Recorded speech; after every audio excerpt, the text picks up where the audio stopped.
भज प्रभु नाम होगा तेरा कल्याण। भज रे भज रे। एक एक लाख के बाद एक राजकुमार था। उसके बाप ने उसे देश से निकाल दिया। राजकुमार जब घर से निकला तो उसके पास 3 लाख रुपए थे। चलते चलते वो एक दूसरे राज्य में पहुंचा। वहां घूमते हुए एक दिन उसे एक साधु मिला।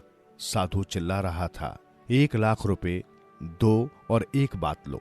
राजकुमार ने सुना और दंग रह गया। 1 लाख रुपए की एक बात कैसी होगी? उसकी उत्सुकता बढ़ी। वो कुछ फक्कड़ तबीयत का भी था, कुछ साहसी भी, और जब सारा राज्य ही छूट गया था तो 2-4 लाख का भी उसे क्या मोह होता। न जाने उसे क्या सोची कि उसने साधु को बुलाया और उसे 1 लाख रुपए देकर कहा, सुनाओ वो बात साधारण थी। साधु ने कहा, दूसरे के बिस्तर पर बिना झाड़े न बैठो। अच्छा, राजकुमार ने कहा। और दूसरी बात, अब की बार भी उसने 1 लाख मुद्राएं निकाली और दे दी। साधु ने दूसरी बात बताई, जहां जान पहचान न हो, भोजन ऐसे ही न करो। अब 1 लाख रुपए और बचे थे। राजकुमार ने सोचा, इन्हें भी क्यों रखा जाए। आखिर वे भी देकर उसने तीसरी बात ली, स्वजन भी केवल खाने पीने के दिनों में ही अपने होते हैं। अब राजकुमार के पास कुछ न था। उसे इस बात का दुख भी न था। एक साधारण राहगीर की तरह वो चलता रहा। चलता चलता वो उस दिन शाम को एक बीहड़ वन में पहुंचा। वहां आसपास कोई बस्ती न थी, सिर्फ एक झोंपड़ी थी जहां एक डायन रहा करती थी। ये डायन आदमियों को खाया करती थी। राजकुमार को उसने देखा और उसके मुंह में पानी भराया। उसने उसका खूब आदर सत्कार किया। एक चारपाई लगाई, उस पर सफेद चादर बिछाई और प्रेम पूर्वक बैठने को कहा। तभी राजकुमार को साधु की कही बात याद आई। उसने बिस्तर झाड़ा तो चादर नीचे झुकी।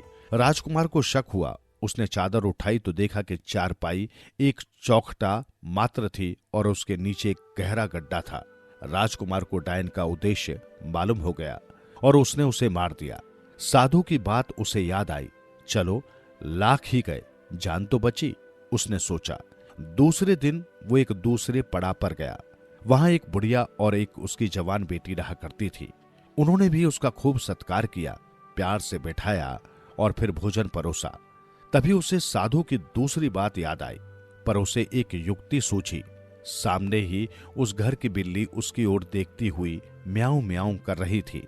राजकुमार ने अपनी थाली से एक कौर उठाया और उसे दे दिया। बिल्ली ने उसे पूरा खाया भी न था कि वो मर गई। राजकुमार ने थाली पर लात लगाई और आगे बढ़ गया।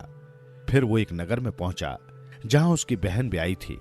वो महल में तो न गया, पर अपनी सारी दशा बतलाकर उसने बहन के पास संदेश भेजा कि वो नगर के उद्यान में उसे मिल जाए। पर बहन ने कुछ ध्यान नहीं दिया। उसे गरीब हालत में समझकर उसने उसे अपना भाई स्वीकार करने से भी मना कर दिया। उससे मिलना तो दूर रहा। यहां भी उसे साधु की बात में सच्चाई दिखाई दी। तब से उसे उन 3 लाख रुपयों के देने का कभी भी दुख न हुआ। जिंदगी में धन से भी ज्यादा मूल्य अनुभवों का होता है। ये बात पहली बार उसकी समझ में आई। सुनते रहें कहानियां। एक मूर्ख। एक गांव में एक मूर्ख रहता था।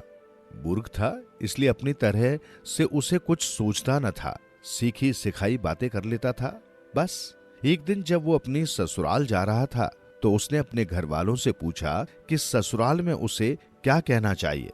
उन्होंने उसे हाँ या ना कहने को कहा। जैसा भी मौका पड़े उसने बात पकड़ ली और फिर पूछा कि उन्हें क्या कहे जो रास्ते में मिले। उसे कहा गया कि वो उन्हें नमस्कार करे। वो चला। रास्ते में एक ऐसी जगह पहुंचा जहां एक चिड़ीमार झाड़ी में चिड़ियों को पकड़ने के लिए जाल लगाए बैठा था। मूर्ख ने उसे देखा और जैसे ही चिड़िया जाल में पड़ने वाली थी, उसे बताई हुई बात याद आई। तब क्या था, वो जोर से चिल्लाया, नमस्कार। शोर सुनते ही चिड़िया उड़ गई। चिड़ीमार बहुत नाराज हुआ। उसने मूर्ख को खूब पीटा, फिर भी उसकी समझ में कुछ न आया। उसने चिड़ीमार से कहा, अच्छा तो क्या कहूं? चिड़ीमार ने बताया, ऐसा कहो कि आया करो। मूर्ख इस नई बात को लेकर आगे बढ़ा। कुछ दूर जाकर उसे चोर मिले और अब की बार उसने यही बात कही जो उसे चिड़ीमार ने बताई थी। अपने पेशे पर ऐसा व्यंग सुनकर वे भी बहुत नाराज हुए और उसे खूब पीटा। फिर उनसे भी उसने वही पूछा, तब क्या कहूं? उन्होंने बताया, लाते रहो, जमा करते रहो। इतनी बात सुनकर वो आगे बढ़ा। आगे जाकर जैसे ही उसने लोगों को मुर्दे को ले जाते देखा तो उसे चोरों की सिखाई बात याद आई और वैसा ही उनके सामने कह गया। लोगों को बहुत बुरा लगा। वहां भी उसकी खूब पिटाई हुई। मूर्ख ने उनसे भी पूछा, तब बताओ ना, तो मैं क्या कहूं? उन्होंने कहा, ऐसा कहो कि ऐसा हमेशा ना हो। तभी उसने एक बारात आती देखी। उसे देखकर उसने ऐसा ही कह दिया। उन्होंने भी उसे खूब पीटा। बेचारा परेशान हो गया। कैसी दुनिया है, कहे तो कहे क्या। संध्या हो चली थी। आखिर वो अपनी ससुराल पहुंचा। सास ने पूछा, अच्छे तो हो? हाँ, मूर्ख ने कहा। मेरी बेटी अच्छी है? नहीं। बीमार है क्या? हाँ। अच्छी नहीं हुई? नहीं। हाँ और नहीं के इतने छोटे जवाब सुनकर सास को शंका हुई। वो मरी तो नहीं? हाँ, मूर्ख ने कहा। इस पर उसकी सास फूट फूट कर रोने लगी। उसकी पत्नी ठीक थी, पर उसकी मूर्खता ने बात का पतंगड़ बना दिया। थैली का संबल और दिखाई अकल कब तक साथ चल सकती है। सुनते रहें कहानियाँ। गंगा और शांतनु। एक अत्यंत रूपवान राजकुमार था शांतनु। वो न केवल बुद्धिमान एवं योग्य राजा था, बल्कि शिकार खेलना भी उसे बहुत पसंद था।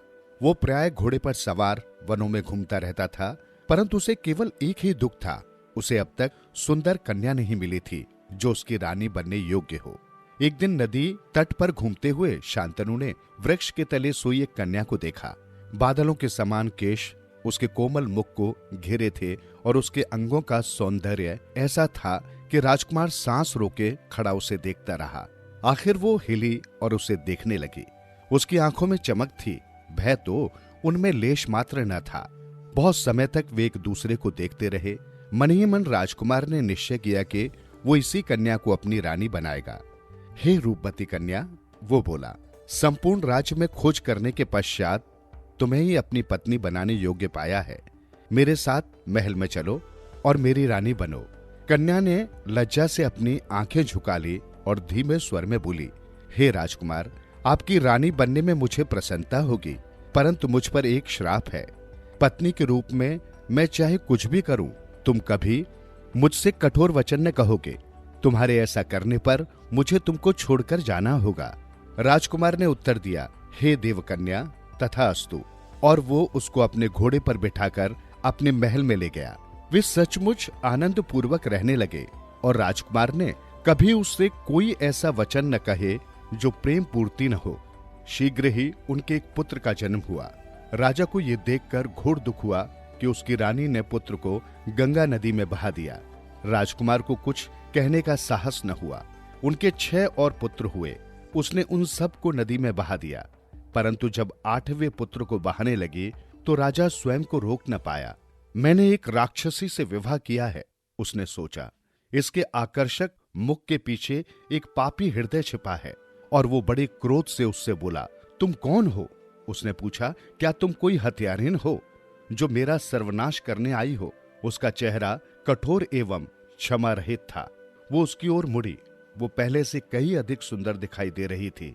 हे राजन, उसने मधुर स्वर में कहा, तुम्हारी महान सहन शक्ति पर मैं चकित हूं और इसके लिए तुम्हें निश्चय ही सुफल प्राप्त होगा। पर मुझे तुम्हें छोड़कर जाना होगा, क्योंकि तुमने मुझसे कठोर वचन कहे हैं। मैं गंगा हूं, इस नदी की पुत्री। देवताओं ने मुझे तुम्हारे पास भेजा था। जिन 7 पुत्रों को मैंने नदी में बहा दिया, वे दिव्य थे, जिन्हें श्रापवश इस धरती पर जन्म लेना पड़ा। पर वे जन्म लेते ही इस जीवन से मुक्ति पाना चाहते थे। 8वें को धरती पर लंबा जीवन जीने का श्राप मिला है। इनकी मां बनने के लिए मैंने मानव शरीर धारण किया। मेरा काम हो गया और मुझे तुमको छोड़ना होगा। जिस पुत्र को तुमने बचाया है उसकी अच्छी देखभाल करना तथा मेरी खातिर इसका नाम गंगेय रखना। ऐसा कहकर वो देवी अंतर्धान हो गई और राजा उदास होकर महल लौट आया। बाद में गांगेय का नाम भीष्म पड़ा, जो एक आदर्श पुरुष बने। सुनते रहें कहानियाँ। गांव बनाम नगर। एक गांव में जग्गी नाम का एक चूहा शांतिपूर्वक रहता था।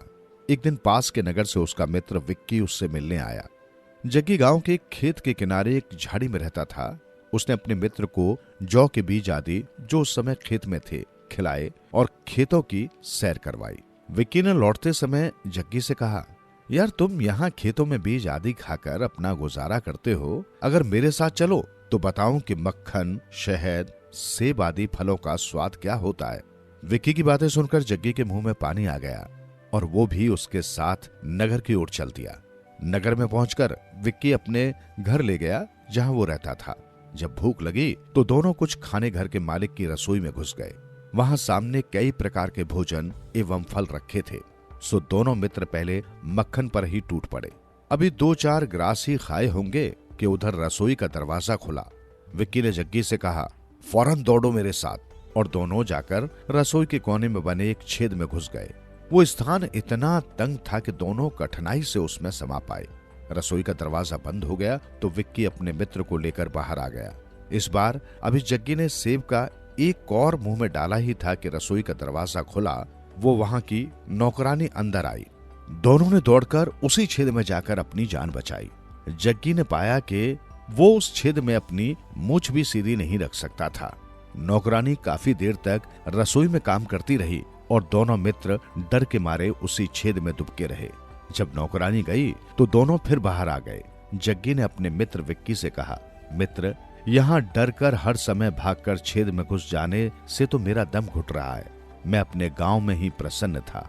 वहाँ पूरी आजादी से खेतों में दौड़ता था, चाहे सूखे बीज ही खाने को मिलते थे। ये मक्खन, सेब आदि तुम्हें मुबारक हो। ये कहकर जग्गी अपने गांव लौट गया। सुनते रहें कहानियाँ। दुख देने वाला मन। किसी गांव में एक महिला अकेली रहती थी। उसका सारा परिवार एक अग्नि दुर्घटना में स्वाहा हो गया था। दुखी होकर उसने एक दिन अपना घर बेच दिया और चल पड़ी अनजान जगह की ओर। चलते चलते वो बहुत थक गई। एक उद्यान में वो विश्राम करने बैठ गई। थकान के कारण उसे जल्दी ही नींद आ गई। जब जगी तो उसने देखा कि एक व्यक्ति उसका परिचय और उसके यहाँ आने का प्रयोजन पूछ रहा था। उसने कहा, मैं अपरिचित लक्ष्य को खोजती हुई यहाँ भटक कर आ गई हूँ। कृपया आप मुझे यहाँ ठहरने दे। कदाचित मैं आपकी कुछ सेवा कर सकूं। उस व्यक्ति ने कहा, ये उद्यान केवल मेरा है और उसे किसी अन्य की आवश्यकता नहीं है। स्त्री बोली, ये उद्यान तो किसी जादू की रचना है, परियों की कहानी का कोई चमत्कार है।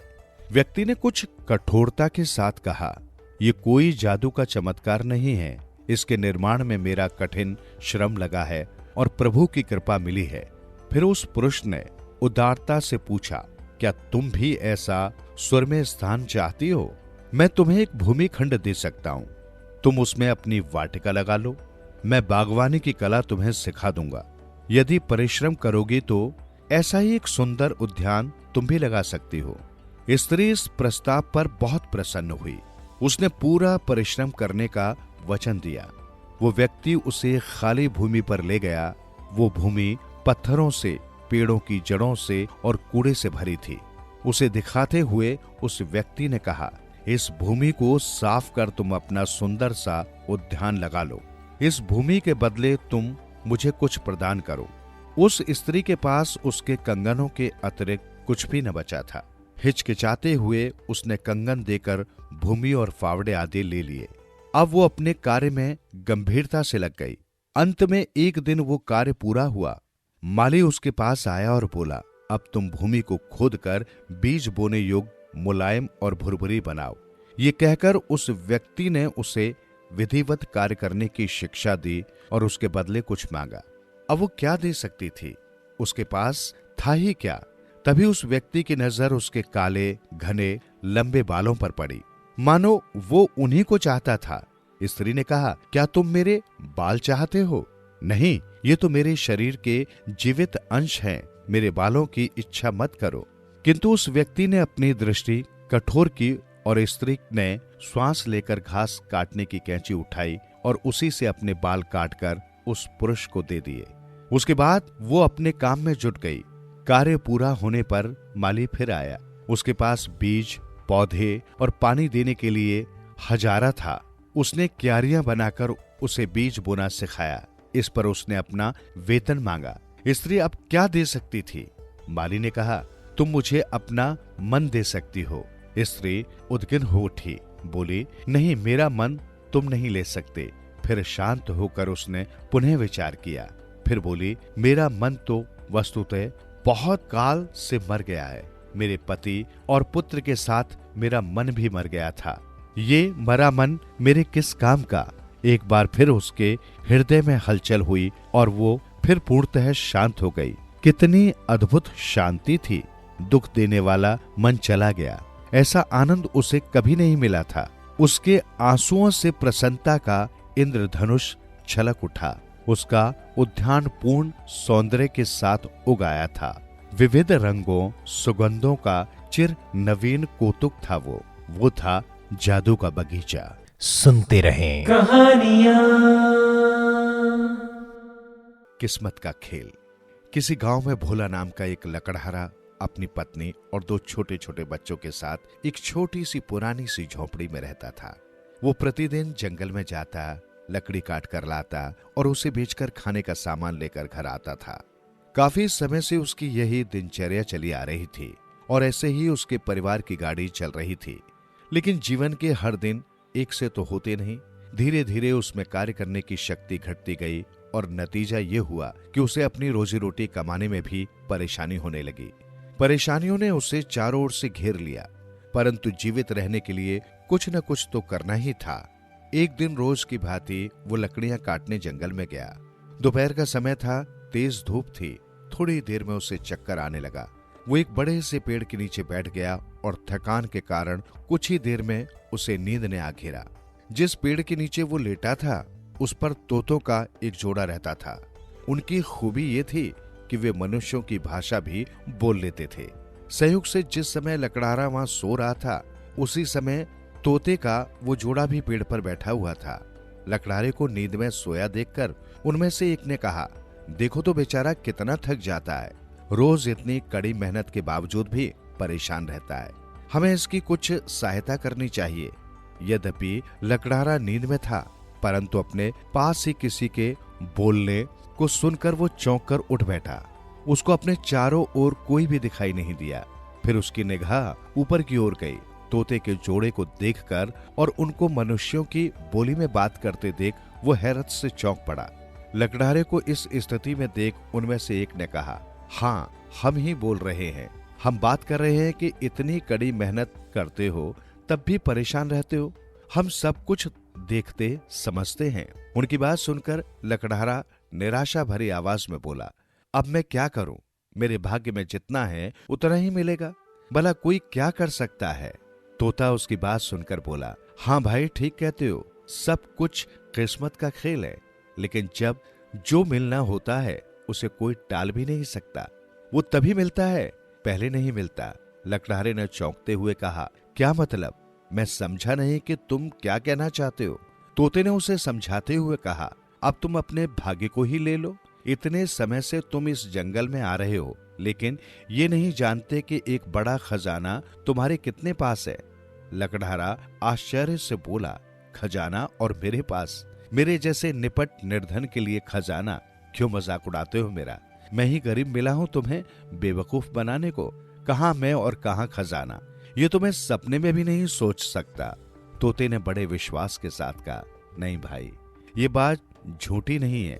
तुम जिस स्थान पर बैठे हो उसके ठीक नीचे एक बड़ा खजाना छिपा है। विश्वास न हो तो खोद कर देख लो। तोते की बात सुनकर लकड़हारे की उत्सुकता जागी और उसने जमीन को खोदना शुरू कर दिया। काफी देर तक खोदने के बाद भी जब जमीन के भीतर कुछ नहीं मिला तो पसीने पसीने होते हुए वो झल्ला कर बोला, क्यों बेवकूफ बनाते हो मुझे? मैंने तुम्हारा क्या बिगाड़ा है जो मुझसे ऐसा खिलवाड़ कर रहे हो? ये कहकर वो वहां से जाने लगा। तोते ने उसे आवाज देकर बुलाया और कहा, नाराज क्यों होते हो भाई? मैं सच कह रहा हूं। बस तुमसे इतना ही कह सकता हूं कि तुम्हें खजाना प्राप्त होने का समय शायद अभी आया नहीं है। मुझे अच्छी तरह से याद है कि एक बार कुछ चोर राजा के यहाँ से चोरी करके इस जंगल से निकल रहे थे। राजा के सिपाही उनका पीछा करते करते निकट आ गए थे। सो पकड़े जाने के भय से उन्होंने चोरी का कीमती सामान इस पेड़ के नीचे गाड़ दिया था और भाग निकले थे। फिर न जाने क्या हुआ, उसके बाद से यहाँ कोई भी नहीं आया। धन यहीं पर है, ये बात हम दोनों के अलावा और कोई नहीं जानता। तुम एक बार प्रयास करो, किस्मत का खेल है, नतीजा अच्छा भी हो सकता है। तोतों की बात से लकड़हारे को फिर उम्मीद जागी और उसने जमीन को खोदना शुरू किया। थोड़ी देर की खुदाई के बाद ही उसे जमीन के अंदर कोई चमकती हुई चीज दिखाई दी। ये देखकर उसने वहां तक पहुंचने का प्रयास प्रारंभ कर दिया। थोड़ी ही देर में उसके हाथों में एक चमकीला पात्र था जिसके अंदर कीमती आभूषण व मुद्राएं आदि रखी थी। वो ये देख खुशी से नाच उठा। उसे अपनी आंखों के सामने के सच पर विश्वास नहीं हो पा रहा था। तोते ने भी खुशी प्रकट करते हुए कहा, देखा तुमने ये किस्मत का खेल, ये तुम्हारे ही भाग्य का था और इसी घड़ी इसी पल में मिलना तय था, जैसे कि कोई भी नहीं टाल सका। इसे ले जाकर अपना जीवन संवारो और जीवन के शेष दिन आराम से बिताओ। लकड़हारे ने तोतों को लाख लाख धन्यवाद दिया। अपनी किस्मत के इस मोड़ के लिए ऊपर वाले का आभार व्यक्त किया और धन लेकर खुशी खुशी तमाम भावी योजनाओं के साथ घर को चल दिया। सुनते रहें कहानियाँ। मामा। कहीं 3 जनों का एक परिवार था, 2 पति पत्नी और एक उनका छोटा लड़का। तीनों में बड़ा प्रेम था। बच्चा तो प्यारा था ही, पर पति पत्नी भी एक दूसरे को बहुत चाहते थे। किंतु जहाँ प्रेम जितना ज्यादा होता है, वहाँ उसमें गांठ पड़ने के मौके भी उतने ही अधिक होते हैं। एक दिन न जाने किस बात पर दोनों जनों में झगड़ा हो गया। पति पत्नी से न बोलता था और न पत्नी पति से। अब वे अलग अलग कमरे में रहने लगे। एक दिन एक परदेशी उस गांव में पहुंचा। उसे वहीं रात हो गई। अंधेरे में आगे बढ़ना मुश्किल था, इसलिए उसने वहीं ठहरने की सोची। पर ऐसे ही किसके घर जाता। परदेशी को ठाव ही मिलना मुश्किल था, खाने की बात तो दूर रही। आखिर गांव के किनारे पर उसे एक अच्छा मकान दिखाई दिया। किसी संपन्न आदमी के घर समझकर वो वहीं चल दिया। वो घर उस दंपत्ति का था। पति बाहर गया था, पत्नी घर पर थी। अतिथि बरामदे में जा बैठा। पत्नी सदगृहिणी थी। उसने सोचा पति के कोई मित्र होंगे। उसने उसे आसन दिया, झुककर नमस्कार किया। अतिथि ने पूछा, गृह स्वामी कहाँ हैं? गृहिणी ने उत्तर दिया, पता नहीं। इतने में छोटा लड़का जो वहीं पर बैठा था बोला, पिताजी माँ से कहकर नहीं गए हैं, वे उनसे लड़े हुए हैं। गृहिणी ने बालक को तेज आंखों से घूरा और भोजन बनाने के लिए चल दी। बच्चा कुछ ही क्षणों में अतिथि से घुल मिल गया। पहले वो इधर उधर की बातें करता रहा, फिर कौन जाने उसे क्या ध्यान आया कि उसने ऐसे ही पूछा, तुम कौन हो? अतिथि क्या कहता? अचानक उसके मुंह से निकल गया, मैं मामा हूँ। कई जगह परदेशी को मामा कहने की प्रथा भी है, शायद इसलिए ही उसने अपने को मामा कह दिया हो। लड़का माँ के पास गया और बोला, मामा है। स्त्री ने सोचा, तेरा मामा भी नहीं, मेरा मामा भी नहीं लगता, हो सकता है उनका मामा हो। फिर क्या था, उसने उसके लिए अच्छे से अच्छा खाना बनाने की सोची। मामा, और वो भी पति का मामा, उसकी दृष्टि में बड़ी चीज थी। जब वो छोटी थी तो उसकी माता उसे विनोद के लिए कहा करती थी, मामा आया है, रोटी पकाओ। और एक कहावत भी सुनाती थी, दुनिया में मामा के समान कोई अतिथि नहीं। थोड़ी देर बाद पति आया। बाहर किसी को बैठा देखकर उसने बच्चे से पूछा, कौन है? लड़के ने कहा, कहता है मैं मामा हूँ। माँ ने भी कहा, मामा है। पति चकराया, तेरा मामा तो नहीं, तेरे मामा को मैं पहचानता हूँ, कहीं तेरी माँ का मामा तो नहीं? लड़का चुप रहा। लड़के की बात को वो कैसे पूछता? उनमें महीनों से बातचीत न थी। उस समय वो वहां पर थी भी नहीं। पति ने यही समझा कि पत्नी का मामा है। वो बेचारा भला मानुष था। उसने परदेशी का अच्छा आदर किया। परदेशी भी बात करने में निपुण था। बात पर बात चलाता रहा और व्यक्तिगत परिचय का मौका उसने आने ही नहीं दिया। अतिथि ने भोजन किया और सो गया। लेटे ही लेटे उसने भगवान को मनाया।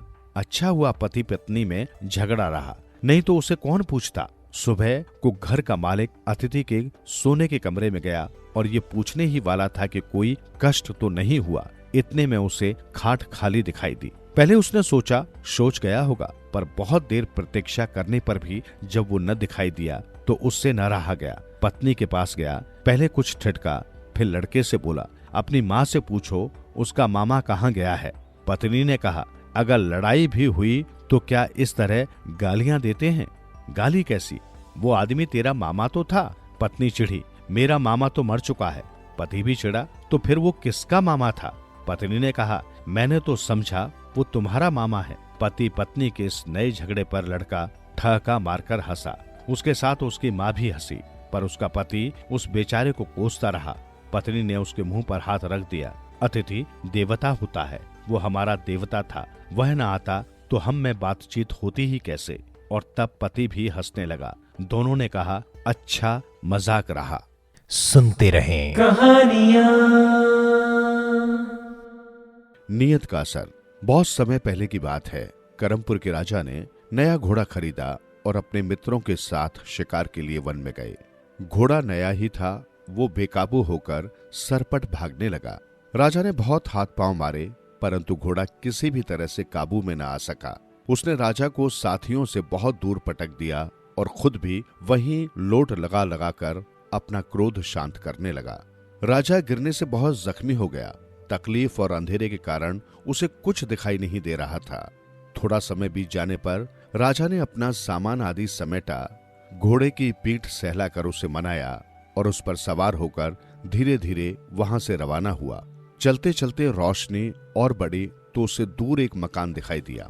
पास पहुंचने पर पता चला कि वहां आमों का एक बड़ा बाग है और वो मकान उसी बाग के मालिक का है। बाग का मालिक बाहर पलंग पर बैठा अपने नौकरों से काम ले रहा था। वो राजा को पहचान न सका। एक आम इंसान की तरह व्यवहार करते हुए उसने राजा से उसका हालचाल पूछा। राजा ने अपनी विपदा सुनाई, परंतु कुछ सोचकर अपने आप को राजा जाहिर नहीं किया। बाग के मालिक ने अपने नौकर से कहा, जाओ इनके लिए एक गिलास आम का रस ले आओ। नौकर ने उसी समय पास के पेड़ से एक आम तोड़ा और गिलास में निचोड़ कर ले आया। राजा ये देखकर हैरान रह गया कि एक आम से ही पूरा गिलास स्वादिष्ट रस से भर गया। उसे पीने पर राजा के मन में ये विचार आया कि इतने मजेदार और मूल्यवान आमों के बाग पर तो उसका कब्जा होना चाहिए। इस विचार के आते ही उसने ये फैसला कर लिया कि वो बाग अपने अधिकार में ले लेगा, ताकि इसका फायदा सिर्फ वही उठा सके। सूर्य उदय हो चुका था। पूरी बस्ती में रोशनी फैल गई। राजा के कुछ साथी भी उसे ढूंढते हुए बाग तक आ पहुंचे। राजा ने बाग के मालिक को धन्यवाद दिया और जाने के लिए तैयार हो गया। चलते चलते उसने बाग के मालिक से कहा, तुम्हारे बाग के आम बड़े मजेदार हैं, क्यों न एक गिलास रस और पी लिया जाए। मालिक ने फौरन नौकर को इशारा किया। नौकर चला तो राजा की नजरों ने उसका पीछा किया और देखा कि नौकर ने पहले वाले पेड़ से एक आम तोड़ा और गिलास में निचोड़कर राजा को पेश किया। इस बार अब पहले वाली सुगंध न थी और न ही गिलास भी पूरा भरा था। ये देखकर राजा ने बाग के मालिक से पूछा, पहले तो बेहद सुगंधित और स्वादिष्ट रस से पूरा गिलास भर गया था, अब क्या बात हो गई कि रस में वो बात भी नहीं रही और गिलास भी आधा रह गया। बाग के मालिक ने कुछ सोचा, फिर कहा, लगता है कि हमारी रियासत के राजा की नीयत बदल गई है। शायद उसी खराब नीयत का प्रभाव मेरे बाग पर पड़ा है, जिसके कारण आमों में वो बात नहीं रही जो पहले थी। तब हमारा राजा इंसाफ करने वाला और नेक दिल था। बाग के मालिक की बातें सुनकर राजा ने कहा, मैं ही इस राज्य का राजा हूँ। तुम्हारा ये विचार बिल्कुल सही है कि बाग के लजीज आमों ने मेरी नीयत खराब कर दी थी और मैंने इस बाग को अपने कब्जे में लेने का फैसला कर लिया था। लेकिन ईश्वर को ये मंजूर नहीं हुआ कि तुम जैसे नेक और ईमानदार इंसान के साथ कोई नाइंसाफी हो। ईश्वर ने ये चमत्कार दिखाकर मेरी आंखें खोल दी। आज मैं तुमसे वादा करता हूँ कि जीते जी मेरे हाथों से कभी कोई अन्याय नहीं होगा। सुनते रहें कहानियाँ। प्रहलाद और होलिका का दहन। बात उन दिनों की है जब धरती पर दैत्य हिरण्यकश्यप का अत्याचार बढ़ता जा रहा था। ऋषि मुनि, देवी देवता और सभी भक्त अपनी रक्षा के लिए ईश्वर से गुहार कर रहे थे। धरती पर पाप बढ़ रहा था और सकारात्मकता, ईश्वर भक्ति और सदाचार का नाश हो रहा था। वैसे तो हिरण्यकश्यप एक दैत्य था, पर इस दैत्य की पत्नी कायधु ने गर्भावस्था के दौरान एक ऋषि के आश्रम में निवास किया था, जिसकी पवित्रता से कयाधु का एक पुत्र सदाचारी, सत्कर्म करने वाला और ईश्वर भक्त बालक के रूप में जन्मा और उस बालक का नाम रखा गया प्रहलाद। अच्छी संगति और ज्ञान के कारण प्रहलाद में भी ईश्वर भक्ति व सदाचार की भावनाएं उत्पन्न हुई और उम्र के साथ भगवान विष्णु के प्रति उसकी भक्ति भी बढ़ने लगी। लेकिन ईश्वर के प्रति ऐसी निष्ठा व आस्था को देखकर प्रहलाद का पिता दैत्यराज हिरण्यकश्यप क्रोधित हो जाता था। उसने प्रहलाद को विष्णु भक्ति के मार्ग से हटाने के लिए अनेक प्रयास किए, पर वो हर बार विफल रहा। कई प्रयासों में विफल होने के बाद हिरण्यकश्यप ने अपने ही पुत्र को मृत्यु दंड देने का निर्णय लिया। इसी उद्देश्य से उसने अपनी बहन को बुलाया, जिसका नाम होलिका था, और उसे आदेश दिया कि वो प्रहलाद को लेकर जलती हुई चिता पर बैठ जाए। ऐसा कहा जाता है कि होलिका को कभी भी आग से न जलने का वरदान मिला था और इसलिए उसने दैत्यराज का आदेश स्वीकार कर लिया। हिरण्यकश्यप की योजना यही थी कि जब होलिका प्रहलाद को लेकर जलती हुई चिता पर बैठ जाएगी तो प्रहलाद उस अग्नि में जलकर नष्ट हो जाएगा व साथ ही उसके साथ विष्णु भगवान की भक्ति भी खत्म हो जाएगी। पर सही कहा गया है कि जिस पर ईश्वर की कृपा है, जो भक्ति के मार्ग पर अग्रसर है व धर्मपरायण है, उसका विनाश कोई भी नहीं कर सकता। इसी विश्वास के साथ प्रहलाद ओम नमो भगवते वासुदेवहे नमः मंत्र का जाप करते हुए होलिका के साथ जलती हुई चिता में बैठ गया। एक तरफ हिरण्यकश्यप इस बात से मन ही मन खुश हो रहा था कि अब भगवान विष्णु की भक्ति व उनके भक्त दोनों का विनाश हो जाएगा, और वहीं दूसरी तरफ प्रहलाद के मन में ईश्वर भक्ति व अगाध श्रद्धा थी, जिसकी वजह से आग की तेज लपटों में जलकर खुद होलिका ही भस्म हो गई। परंतु प्रहलाद को कोई भी हानि नहीं हुई और वो उस आग से भी बचकर बाहर आ गया। ईश्वर की असीम कृपा व प्रहलाद की सच्ची निष्ठा व भक्ति ने इस चमत्कार को साकार किया था। ऐसा माना जाता है कि तब से ही होलिका दहन की प्रथा शुरू हुई और बुराई पर अच्छाई की जीत का उत्सव मनाया जाने लगा। इस कहानी से हमें पता लगता है कि होली और होलिका दहन का महत्व क्या है और दुल्हड़ी यानी रंग खेलकर होली मनाने के एक दिन पहले होलिका दहन क्यों किया जाता है। प्रहलाद की इस कहानी से ये शिक्षा मिलती है कि धर्म, ईश्वर, भक्ति व सदाचार के आगे कोई भी बुराई ज्यादा देर तक नहीं टिक पाती है। इसलिए हमें हमेशा सदाचार व सद्बुद्धि का अनुसरण करना चाहिए और ईश्वर पर विश्वास रखना चाहिए। सुनते रहें कहानियाँ। 5 पकौड़े। 6 परिवारों का एक छोटा सा गांव था। छठे परिवार में 60-65 वर्ष के बूढ़े पति पत्नी रहा करते थे। दिन भर बैठे बैठे हुक्का कड़कड़ाना, अपने जमाने की बातों में लगे रहना, नई बहू बेटियों की आलोचना करना, ऐसी बातों में वे दिन पूरा करते थे। थोड़ी सी खेती थी जो अधेल में दूसरों को दे रखी थी, उसी से जो कुछ मिलता उस पर उनका गुजारा चलता था। बूढ़ी अवस्था में हाथ पैर तो कम चलते हैं पर जबान खूब चलती है। लालसाएं भी कुछ बढ़ जाती हैं। खाने पीने में खट्टी मीठी चीजों के लिए जीभ तरसती रहती है।